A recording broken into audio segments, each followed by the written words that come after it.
tous, c'est Jenny Garden, je suis médium, conférencière et je fais également des soins Reiki et magnétisme. Alors, justement, dans le cadre de mes soins, mais aussi parfois dans mes guidances ou dans mes voyances, il m'arrive d'aborder avec mes consultants des points sur leur santé, sur leur douleur, et j'en viens souvent à discuter avec eux de pourquoi, comment, quelle en est la cause, etc. Et tout ça, tous ces éléments-là sont récurrents. Il y a des choses vraiment récurrentes qui viennent et j'essaie de leur faire comprendre que quand il y a une émotion, souvent qui est négative, hein, c'est souvent ça qui cause souci, et que cette émotion négative se répète, puisque on l'a compris quand on ne comprend pas justement que quelque chose ne va pas, ou alors qu'on n'a pas envie de changer parce que c'est plus confortable que de se lancer dans quelque chose d'inconnu, eh bien c'est comme nos épreuves, ça va revenir jusqu'à temps qu'on comprenne qu'il faut changer quelque chose. Alors, changer quelque chose, ça peut être un tout petit changement pour être mieux, ça peut suffire par exemple. Hein, donc je reviens souvent à constater ça et je leur dis toujours la maladie égale le mal, la douleur, a dit. Donc c'est quelque chose qui commence à être pris en compte au niveau occidental et c'est quelque chose de très bien puisque il ne faut pas oublier qu'on a un petit peu de retard à ce niveau-là par rapport à la médecine chinoise par exemple, hein, qui prend déjà en compte cet aspect psychologique, émotionnel et vraiment c'est quelque chose de très intéressant quand on s'y penche. J'ai eu la chance de tomber sur, comme par hasard je dirais, de tomber sur un bouquin qui est devenu ma Bible aujourd'hui et qui explique complètement ce que je vais vous dire dans cette vidéo. Bon, je ne vais pas détailler tout, mais je vais vous donner des exemples pour que ça puisse être un petit peu plus concret. Maintenant, dans le bouquin, c'est très très bien expliqué. Je ne vous dirai pas le titre et l'auteur parce que je ne sais pas si je peux le faire via les vidéos. Par contre, si ça vous intéresse, je peux effectivement vous transmettre le nom du bouquin, le titre et l'auteur. Il faudra me contacter à ce moment-là sur Facebook ou par email. Vous aurez toutes les informations à la fin de la vidéo et je vous les enverrai avec plaisir, il n'y a pas de souci là-dessus. Alors, il faut savoir que effectivement, quand il y a une émotion négative, qu'on n'arrive pas à l'exprimer ou qu'on n'arrive pas à l'évacuer, eh bien, petit à petit, quand les choses vont se répéter, puisque comme on n'a pas compris, ça se répète forcément, eh bien, on va être amené à développer des douleurs qui vont être d'une petite intensité au départ et qui petit à petit vont augmenter parce que comme on ne comprend pas, on ne change pas et comme on ne change pas, eh bien la tension intérieure, le conflit intérieur continue d'exister et augmente. Donc que fait le corps ? Eh bien il va augmenter le signal d'alarme puisque oui, votre corps c'est un outil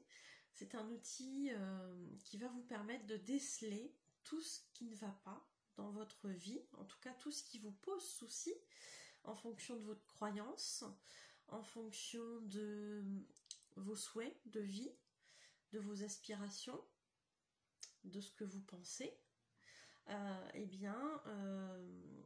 tout ça, avec la vie réelle, parfois, il y a des confrontations, on se dit, ouais, non, ça je peux pas, c'est vraiment pas moi. Et quand c'est vraiment poussé à un extrême, eh bien effectivement il y a des conflits intérieurs qui vont se formaliser par le biais de douleurs ou de maladies quand c'est vraiment pas, quand il n'y a vraiment pas de changement effectué. Donc de manière générale, il faut savoir que le haut du corps, tout ce qui est bras, mains, poignets, doigts, épaules, va permettre de faire une action. Tout ce qui est la partie inférieure, donc les jambes, les cuisses, les genoux, les mollets, les chevilles, les pieds vont permettre, eux, un autre type d'action puisqu'on va avancer avec tout ça. Ça va permettre le mouvement. Et pour la symbolique du côté droit et du côté gauche, on a, alors j'ai pris un petit peu de notes, c'est pour ça que vous me voyez peut-être un petit peu baisser les yeux de temps en temps, mais je voudrais vraiment pas oublier des choses, je trouve que c'est vraiment très intéressant, et si j'oublie un petit élément, ça va être un petit peu embêtant. Donc tout ce qui est côté droit ou gauche, ça a une signification aussi. Donc le côté droit se réfère au côté yin, qui va être plutôt l'énergie féminine, donc plutôt tout ce qui est en rapport avec la maman, l'épouse, la sœur, la cousine, enfin voilà, le côté féminin. Et tout ce qui est à gauche va plutôt représenter le côté yang, donc l'énergie plutôt masculine, le père, le conjoint, le frère, etc. etc. Enfin bon, je pense que vous avez compris. Donc, je vais vous donner des exemples. Certains qui vont être tirés de ma propre expérience, et puis d'autres d'expériences d'amis ou de connaissances ou de consultants. Et puis sachant que tout ça c'est vraiment pas du tout exhaustif et que je vais pas forcément beaucoup le détailler comme ça peut être détaillé dans le bouquin, parce que voilà, dans le bouquin oui c'est ça, il détaille, hein. Il explique quelle fonction, etc. Et puis pourquoi ça a cette symbolique-là, qu'est-ce qui se passe dans notre corps, etc. Donc c'est vraiment impeccablement détaillé. Je peux pas dire autrement. Je suis fan, c'est devenu ma Bible.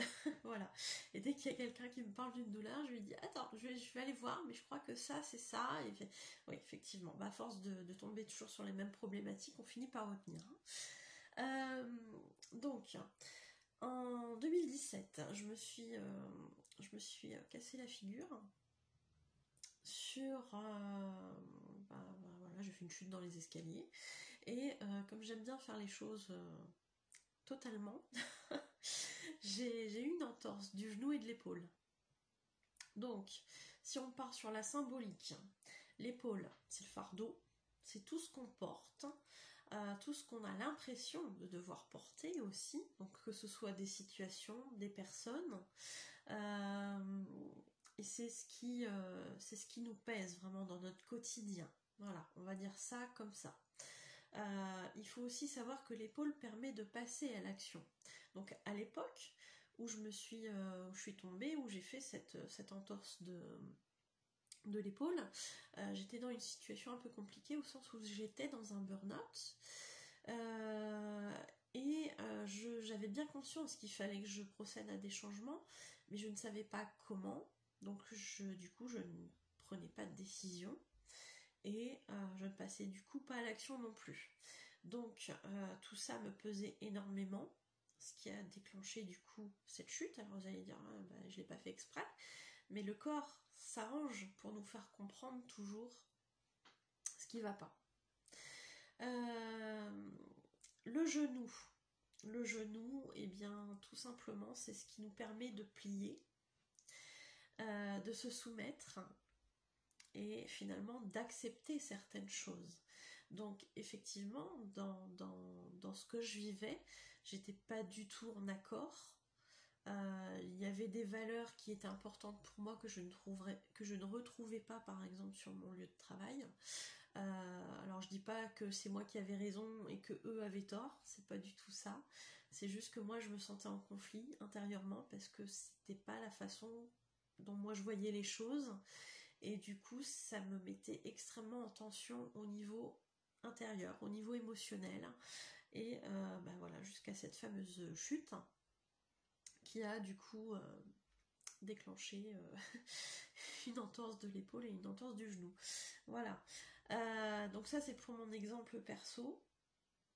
Il faut savoir que une quinzaine de jours avant, j'avais quand même été hospitalisée une semaine pour un problème d'abcès cornéen. Donc l'abcès de cornée, c'est quelque chose d'assez douloureux aussi. Et symboliquement, les yeux, c'est qu'est-ce que tu veux pas voir, qu'est-ce que tu ne vois pas. Voilà, donc on a continué, hein. Bref, donc ça c'est pour les exemples concrets me concernant. Tout ce qui va être aussi les torticolis, vous savez, ce qui vous empêche de faire ce mouvement-là, donc de dire non. C'est tout simplement le reflet d'une impossibilité de dire non. Donc soit on ne se sent pas capable d'affronter la personne qui nous demande quelque chose ou une situation et de s'y opposer, soit on a l'impression qu'on ne peut pas s'opposer et dire non, et qu'on n'a pas la possibilité tout simplement de le faire. Alors parce qu'on a certaines obligations, ou parce que c'est quelqu'un qu'on aime bien, ou etc., etc. On a toujours des bonnes excuses. Hein. Donc ça c'est le torticolis, hein, vraiment, on ne peut pas. Impossibilité de dire non. J'ai eu aussi quelqu'un que j'ai croisé qui m'a fait part de démangeaisons à un pied, à ses pieds, je crois même aux 2 pieds, et qui avait consulté des médecins, etc. Et puis bon, à part lui prescrire des crèmes et tout ça, mais qui n'étaient pas efficaces du coup, ça arrangeait pas le problème, et on en vient à parler de ça, mais vraiment par pure coïncidence. Et je lui dis comme ça, mais écoutez, enfin moi ce que ça m'inspire, la démangeaison, c'est ce qu'on dit. Hein. Vous savez, quand on dit ça me démange de faire telle chose, c'est qu'on sent qu'il y a quelque chose à faire, qu'il y a une impatience d'action. Et le pied, bah, c'est tout simplement ce qui permet d'avancer. Et quand j'en parle avec elle, elle me dit, bah effectivement, je suis en train d'essayer de me mettre à mon compte, mais il y a des choses qui bloquent, donc j'arrive pas à avancer, et ça m'énerve. Donc bon, bah là effectivement la signification était bien là.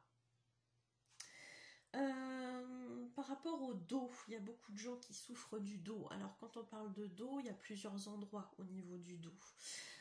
Il y a le côté colonne vertébrale, donc qui est pour moi révélatrice de la structure de notre intérieur. Donc quand on parle de structure, moi je pense vieux schéma, je pense vieux schéma de fonctionnement, je pense croyance, et en fait quand les gens ressentent une douleur à tout ce oui, au niveau de la colonne vertébrale, pour moi c'est vraiment une souffrance, une lutte par rapport à toutes ces croyances qui sont en train de se casser la figure dans notre vie à ce moment-là, et des vieux schémas qui continuent de vouloir exister et qu'on n'arrive pas à lâcher aussi tout simplement des fois. Hein. Pour le dos, vous avez au niveau lombaire aussi, donc tout ce qui est au niveau lombaire, ça va être de manière générale la difficulté à intégrer ou à accepter des changements, ou à se remettre en cause aussi. Hein. Et ça va être dans un domaine général. Il faut savoir qu'au niveau des lombaires, on a 5 vertèbres au niveau des lombaires, et chaque vertèbre a une signification, enfin se réfère à un domaine de notre vie. On va voir l'amour, on va voir le travail, etc. Je ne vais pas toutes les dire. Et en fonction de quel lombaire est en souffrance, eh bien, on va pouvoir déterminer sur quel axe il y a de la difficulté à accepter des changements, par exemple, ou à se remettre en cause. Ce changement, cette difficulté au changement, on peut la retrouver de manière un peu plus appuyée, de manière un petit peu plus précise quand on a une sciatique. Donc là aussi, ça va être sur un domaine, sur une situation beaucoup plus précise. Quand on fait une sciatique à ce moment-là, c'est qu'il y a quelque chose qu'on a du mal à accepter, qu'on a du mal à intégrer, ou effectivement, je le redis, à se remettre en cause. Mais là, ça appuie vraiment sur une situation particulière que l'on vit à ce moment-là. C'est pas le domaine général. La sciatique aussi, par rapport à certaines personnes que j'ai eues en consultation, ça va se référer aussi beaucoup, c'est une possibilité au niveau du domaine financier. Souvent il y a des changements qui sont liés à des finances ou à une peur de manquer d'argent qui va être là. Hein, ça se réfère aussi à ça. Je vous dis un petit peu les choses comme elles sont venues, hein. Je n'ai pas classé les choses en fonction du haut du corps vers le bas. Enfin non, j'ai pas classé, je dis ça vraiment comme ça m'est venu. On m'a parlé aussi des nausées de grossesse. Alors vous allez dire, bah oui, mais pourquoi certaines femmes, quand elles sont enceintes, ont des nausées, d'autres pas? Certaines vont vraiment en souffrir pendant très longtemps au cours de leur grossesse, d'autres ça va être quelques semaines et puis après elles vont être tranquilles, d'autres ne vont rien avoir en termes de nausées. Alors là c'est tout simplement qu'en tant que future maman, on se projette et on a envie d'être parfaite. Est-ce qu'on va être capable d'apporter à son enfant tout ce dont il a besoin? Voilà, ça va être ça, tout simplement. Est-ce que je vais réussir, etc. C'est tous ces doutes-là qui remontent. Voilà, après en fonction de comment se passe la grossesse, en fonction du contexte aussi, on peut avoir tout ça qui remonte, qui nous travaille. Tout ce qui va être lié au rein et notamment les calculs urinaires, ça va être lié à des peurs de lâcher souvent des vieilles mémoires. Voilà. L'endométriose, donc là c'est purement féminin et ça va être relié à tout ce qui est je dirais relationnel compliqué avec la mère, relationnel de souffrance en lien avec sa propre maman. Il peut y avoir de la violence, il peut y avoir de l'abandon, il peut y avoir plein de choses et ça va être relié avec soit des disputes, etc. Enfin, un conflit vraiment avec la maman. La constipation, ah oui, ça oui, la peur de lâcher. C'est souvent lié aux peurs de manquer. Quand on a peur de lâcher, c'est parce qu'on a peur, au fond, de manquer. Donc, comme on a peur de manquer plus tard, eh bien on va emmagasiner tout un tas de choses qu'on aura du mal à lâcher parce que si on manque, il faut qu'on les ait. Voilà. Et effectivement, la constipation, c'est le fait de ne pas pouvoir, de ne pas vouloir lâcher certaines choses. Alors c'est bien sûr au sens émotionnel du terme, c'est pas forcément lâcher ses excréments, on est bien conscient là-dessus. C'est voilà toute cette symbolique. Qu'est-ce qui fait? Qu'est-ce que je ne veux pas lâcher? Qu'est-ce que je ne veux pas changer? Voilà, enfin c'est tout ce qui est en lien avec tout ça. Tout ce qui est en lien avec l'organe foie, ça va être le reflet aussi de notre colère. Alors colère intérieure, colère émotionnelle qu'on conçoit ou qu'on ne conçoit pas, que ce soit inconscient ou pas. C'est tout ce qu'on va refouler, tout ce qu'on va ne pas exprimer en termes de colère qui va rester. Les maux de gorge ou la boule dans la gorge, c'est tout simplement le refus ou l'impossibilité d'exprimer quelque chose. Ou alors aussi d'avaler, d'accepter tout simplement quelque chose. Oui, donc l'exprimer, exprimer qu'on n'est pas d'accord, exprimer des souffrances, retenir aussi peut-être un coup de colère pour dire ben voilà, moi ça suffit, j'en ai marre, on va ravaler tout ça et ça va nous nouer là à ce niveau-là et ça va pas bien se passer. Donc ça va nous empêcher aussi d'avaler la nourriture. Peut-être qu'il y a une situation qu'on n'avale pas, qu'on n'accepte pas. Donc là, c'est encore une fois, il faut s'interroger sur pourquoi, qu'est-ce que notre corps a à nous dire, qu'est-ce qu'on est en train de vivre en ce moment qui nous permet de ressentir ça en fait. Tout ce qui est allergie, ça va être une agression ressentie de l'extérieur, alors du monde extérieur. On a l'impression pour une raison quelconque, enfin non, pas pour une raison quelconque, mais pour une certaine raison, on a l'impression que l'extérieur est agressif ou est dangereux, que ce soit réel ou simplement perçu. Par exemple, je me projette en tant que future maman qui va dire à mon fils « Ah, fais pas ci, fais pas ça, c'est dangereux ». Bah, qu'est-ce que je lui dis de manière inconsciente, bah, attention, le monde dans lequel tu es en train d'avancer est dangereux. C'est difficile d'avoir ça aussi sur la conscience. Donc on nous inculque parfois pour notre bien des choses qui vont se cristalliser en nous comme des croyances et qui finalement vont créer parfois des problèmes quand cet enfant va devenir adulte. Eh bien voilà, il aura peut-être peur de l'extérieur parce qu'il aura l'impression qu'on va l'agresser ou qu'on va être dangereux, etc. Donc faites attention à tous les mots que vous employez. Alors après, bon, il faut vivre aussi, hein, on est d'accord, mais à partir du moment où vous avez conscience de certaines choses, bah, essayez de ne pas commettre des choses comme ça, quoi, tout simplement. Il faut toujours essayer de faire de son mieux.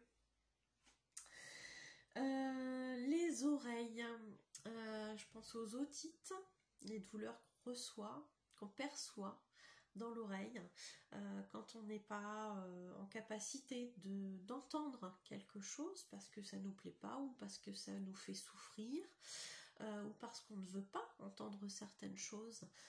Par exemple, une relation qui est en train de se terminer ou fais pas si c'est mal fait, bah non, ça des fois on refuse de l'entendre. Qu'est-ce que j'avais noté aussi? Oui, parfois c'est le refus aussi de s'écouter soi. Donc, voilà, parfois j'entends des personnes dire bah oui, mais moi je m'écoute pas parce que j'ai pas envie de paraître faible, j'ai pas envie qu'on me critique à dire que pendant une demi-heure je suis restée dans mon canapé à rien faire. Bah oui, mais des fois aussi on a besoin de se reposer. Il faut savoir s'écouter, il faut savoir aussi écouter son intuition. Souvent quand il y a quelque chose qui va pas, on le ressent. Alors on peut le ressentir dans son corps, on peut le ressentir aussi au niveau émotionnel, mais dans tous les cas c'est bien de savoir s'écouter. La dernière petite chose comme ça que j'ai notée, ça va être les maux de tête. Les maux de tête, bah, c'est tout simplement quand on se prend la tête, hein, littéralement. Quand on ressasse des choses qui ne nous plaisent pas, quand on a des contraintes qui nous prennent la tête, qu'on refuse d'accepter certaines choses,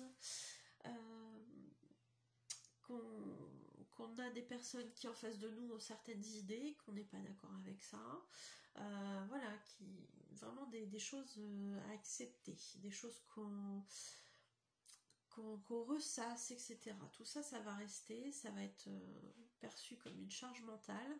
On en a trop dans le ciboulot, en fait, tout simplement. Alors, là, j'ai évoqué tout ce qui était physique. Alors, tout, non. c'est que certains exemples.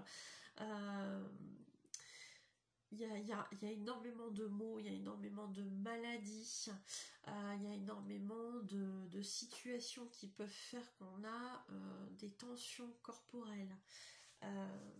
Et encore, voilà, parfois, enfin, au tout début, ça va commencer par des douleurs, par exemple, qui vont être peu intenses. Les toutes premières, d'ailleurs, on les perçoit pas. Tellement c'est subtil, on est tellement accaparé par plein de choses, on n'a pas le temps de penser, on n'a pas le temps d'entendre ce qui se passe dans notre corps. Donc on va pas être réceptif souvent pour les premières douleurs de très faible intensité, on va pas les percevoir. Par contre, au fur et à mesure que l'on ne change pas, que l'on ne prend pas conscience de ce message que nous délivre notre corps, et bien peu à peu, le corps va se dire bah écoute, ok, là bon, elle a pris un cacheton parce qu'elle avait mal à la tête, mais bon, ça change pas le problème, donc c'est pas grave. Là je lui ai filé un petit mot de tête, mais dans 15 jours, 3 semaines, quand il y a une autre situation qui va remuer encore plein de choses, eh bien je vais augmenter le volume, je vais augmenter l'intensité pour essayer de lui faire comprendre, puisque là il m'a pas compris, il m'a pas entendu. Donc j'augmente. Et parfois, bah, effectivement, dans l'exemple du foie que j'ai pris tout à l'heure, ça peut parfois conduire à des cancers. Alors je dis pas que tout est lié forcément à ça, attention, et je suis pas médecin, hein, de toute façon, mais je constate effectivement dans mes consultations qu'il y a des choses qui reviennent et des problématiques qui collent bien, en fait. Quand j'en parle avec mes consultants, on arrive des fois à trouver des choses qui sont parfois récentes, d'autres qui sont beaucoup plus anciennes, et petit à petit, le fait d'en prendre conscience, eh bien la douleur ne revient pas ou ne va pas se loger autre part, etc. etc. Donc je pense qu'il y a quand même une certaine importance, non pas de privilégier soit l'énergétique, soit la médecine allopathique, mais d'avoir un espèce d'ensemble. On est complémentaires en fait, donc effectivement la médecine allopathique va vous traiter les symptômes, mais la cause qui va être là, à un moment donné il faut comprendre pourquoi elle est là, qu'est-ce qui fait que elle se répète de manière plus ou moins fréquente, mais ça revient, qu'est-ce qu'il y a à comprendre, quoi, tout simplement. Et à partir du moment où on comprend la cause, eh bien on commence déjà à agir dessus. Et du coup, on se guérit. Alors bien évidemment, il est hors de question d'arrêter les traitements médicaux que vous avez. Ça, c'est quelque chose que je dis aussi à mes consultants quand ils souffrent d'une maladie, n'arrêtez pas vos traitements. Si vous avez un jour un énergéticien ou un praticien holistique qui vous dit moi je vous guéris de tout, arrêtez vos traitements, je vous conseille de fuir et de ne jamais le revoir. Voilà, c'est très dangereux. Donc je pense qu'on est tous ensemble là pour apporter quelque chose de complémentaire et que finalement, oui, il faut traiter le corps, mais il faut traiter aussi l'esprit, l'émotionnel. Et parfois, j'en viens aussi à conseiller à mon consultant de voir un psy, parce que moi, on arrive à débloquer certaines choses, mais il y a des domaines, il y a des choses qui vont être débloquées uniquement avec un psychologue. Donc, voilà, je fais en sorte de pouvoir amener ce que je peux moi, et puis si je peux pas, je conseille quelqu'un d'autre. Alors, la vidéo fait déjà 27 minutes, ça fait déjà un petit peu long. Je voulais aussi vous parler, non pas... donc là, j'ai évoqué tout ce qui était physique. On va évoquer l'émotionnel. Il est de votre responsabilité aussi de faire attention à vos émotions. Du coup, maintenant que vous avez pris conscience que votre corps, que vos émotions sont capables d'influer sur l'état physique de votre corps, eh bien, il est de votre responsabilité de prendre en compte ces messages. Qu'est-ce qu'il veut vous dire? Alors bon, il y a des bouquins, hein, comme je vous le dis, pour décoder tout ça. Mais vous avez aussi au quotidien cette responsabilité de ne pas vous laisser polluer par des gens qui vont être tout le temps en train de dire des choses négatives. Alors je dis pas de les virer de votre vie, hein. Je dis juste que voilà, parfois on a une amie qui nous appelle, qui est en colère, qui est triste, etc. Et puis juste avant son coup de fil, on était super bien, on était dans une bonne humeur, etc. Et après son coup de fil, on est complètement raplapla, soit on a pris sa colère, soit on a pris sa tristesse. Et non, il faut pas. Il faut pas. Parce que vous, ça va vous rendre malade. Deuxièmement, ça va pas arranger sa douleur, sa tristesse, ça va pas arranger sa colère. Donc il est aussi de votre responsabilité de ne pas vous laisser finalement polluer par les émotions négatives des autres. Alors il y a ce côté empathe que certains ont et sont en train peut-être aussi de développer. L'empathie, c'est prendre les émotions des autres. Parfois ça va même jusqu'à prendre la douleur des autres. Non. Tout ce qui est aux autres appartient aux autres. Ça ne vous appartient pas. Donc, soit effectivement vous pouvez le ressentir pour dire ah oui effectivement là je ressens, il y a un malaise, il y a une douleur, etc. C'est très bien d'en prendre conscience. Maintenant, ça ne vous appartient pas. Donc, à vous de ne pas le garder. Il y a des techniques pour ça. Des techniques qui sont très simples, comme par exemple dire, voilà, là j'identifie que ce n'est pas mon émotion. J'identifie que ce n'est pas ma douleur propre. Donc, je ne la garde pas. Ce n'est pas à moi. Donc vous pouvez utiliser la visualisation par exemple pour vous en débarrasser, mais juste le fait de le dire en conscience aussi, vous allez pouvoir l'évacuer. parce que du coup, je pense qu'on a déjà pas mal à faire avec nos propres émotions. Si en plus celles des autres, elles viennent nous causer souci, alors là on n'est pas sorti de l'auberge, mes pauvres. Hein. Et puis surtout que ça arrange rien pour ceux qui le ressentent à la base. Donc il n'y a aucun intérêt à se pourrir la vie avec les émotions des autres. Ça veut pas dire qu'on peut pas être compatissant. Ça veut pas dire qu'on peut pas essayer de les consoler ou essayer d'améliorer leur humeur. Ça veut juste dire qu'on est deux individus et que la personne A a ses émotions, la personne B a d'autres émotions. Et bah voilà, on s'entraide si on peut, etc. On en parle si on peut pour aider à évacuer tout ça. Mais il n'y a pas de raison de garder l'émotion des autres si elle est négative pour nous. Voilà. Et au contraire même, je dirais, parce que à partir du moment où vous allez être vous dans de bonnes vibrations, dans de bonnes émotions, vous allez pouvoir peut-être aider, alors peut-être un tout petit peu. Je vais prendre un exemple très parlant parce que voilà, je pense qu'il faut vraiment une situation très concrète au niveau de la tristesse, par exemple, de quelqu'un qui a perdu un membre de sa famille, qui va être très triste, qui va venir vous en parler. Ok, vous allez être dans l'empathie, vous allez être triste avec votre ami. Ça ne veut pas dire pour autant que vous ne devez pas vivre. Vous ne devez pas être heureux. Vous comprenez ce que je veux dire? Peut-être que même en lui disant, bah écoute, effectivement, je compatis avec toi, c'est triste, etc. Ça n'empêche pas que à côté, vous pouvez lui dire, bah voilà, moi, s'est passé telle chose, ça m'a rendu heureux, et peut-être que du coup, cette personne, elle va, grâce à vous, avoir un petit moment, un petit sourire, un petit quelque chose qui va égayer un petit peu sa journée, qui est difficile. Et peut-être que comme ça, vous allez semer des petites graines de bonheur dans sa vie, dans cette période qui est compliquée pour elle. Au contraire, ça peut que l'aider, je pense. Alors après, je dis pas, hein, il faut pas exploser de joie non plus. Il faut être là dans la compassion en étant sobre.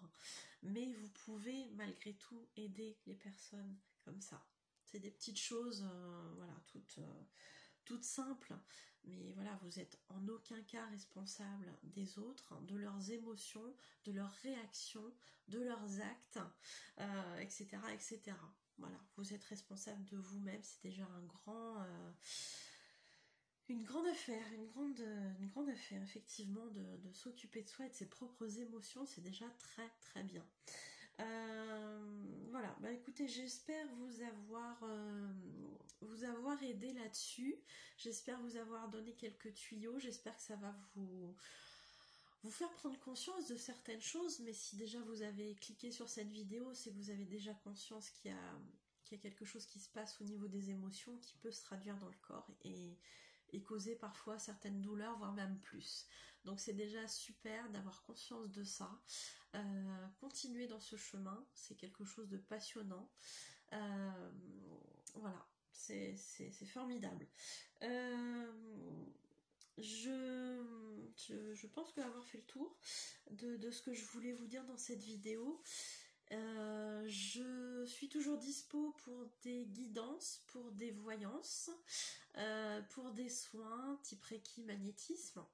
Et puis, bah voilà, vous allez retrouver toutes mes coordonnées à la fin de la vidéo. Voilà. Et bah, j'espère vous avoir aidé en tout cas. Donc n'hésitez pas à me contacter. Mettez un pouce bleu. Voilà, mettez un pouce bleu pour dire que vous aimez le contenu et puis partagez si vous estimez que ça peut faire du bien à quelqu'un ou faire comprendre à quelqu'un ce qui se passe, ce qu'il est en train de vivre. Eh bien, partagez la vidéo, abonnez-vous à la chaîne et cliquez sur la clochette pour être prévenu des nouvelles notifications, des nouvelles vidéos. Voilà, tout simplement. Bah, écoutez, je vous souhaite une excellente journée et je vous dis à bientôt. Prenez soin de vous.